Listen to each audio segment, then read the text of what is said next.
வணக்கம். வரலாறு நமக்கு எப்பவுமே அற்புதமான செய்திகளை கொடுத்துட்டே போகும். அந்த மாதிரியான ஒரு செய்தி தான் இதுவும். ரொம்ப இன்ட்ரெஸ்டிங்காக இருக்கும், கேளுங்க. 1896 வருஷம் தாமஸ் ஆல்வா எடிசன் இருக்கார் இல்லைங்களா, நம்ம பல்ப் கண்டுபிடிச்சவர், தி கிரேட் இன்வென்டர். அவர் ஒரு கார் கண்டுபிடிக்கிற முயற்சியில் இருக்காரு. எலக்ட்ரிசிட்டி மட்டுமே யூஸ் பண்ணி ஓடுற கார், மின்சாரம் மட்டுமே உபயோகப்படுத்தி போகிற கார். பெரிய முயற்சி. அவர் கூடவே அவருடைய கம்பெனியில் 8 வருஷமா ஒரு பையன் வேலை செஞ்சுட்டு இருக்காங்க. அந்த பையன் பேர் ஹென்ரி ஃபோர்டு. ரொம்ப ஷார்ப்பான பையன். இந்த கார் கண்டுபிடிக்கிற சமாச்சாரத்தில் அந்த பையனுக்கு ரொம்ப இன்ட்ரெஸ்ட். இன்ஃபேக்ட் செப்பரேட்டாக அந்த பையன் ஒரு சின்ன காரும் தயாரித்து வச்சிருக்காங்க, பெட்ரோலில் ஓடுற மாதிரி. இதை கேள்விப்பட்ட தாமஸ் எடிசன் அந்த பையனை கூப்பிட்டு விசாரிக்கிறாங்க.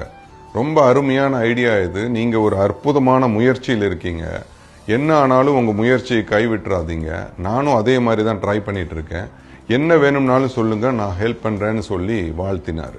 ஒரு பெரிய மனுஷன் கூப்பிட்டு நல்ல மனசோட வாழ்த்தினதை மனசார ஏத்துக்கிட்ட ஹென்றி கடுமையா உழைக்கவும் ஆரம்பிச்சாரு. அவரு பிற்காலத்துல ஒரு கார் கம்பெனியும் ஸ்டார்ட் பண்ணி பெரிய உலக லெவல்ல ஃபேமஸும் ஆயிட்டாரு.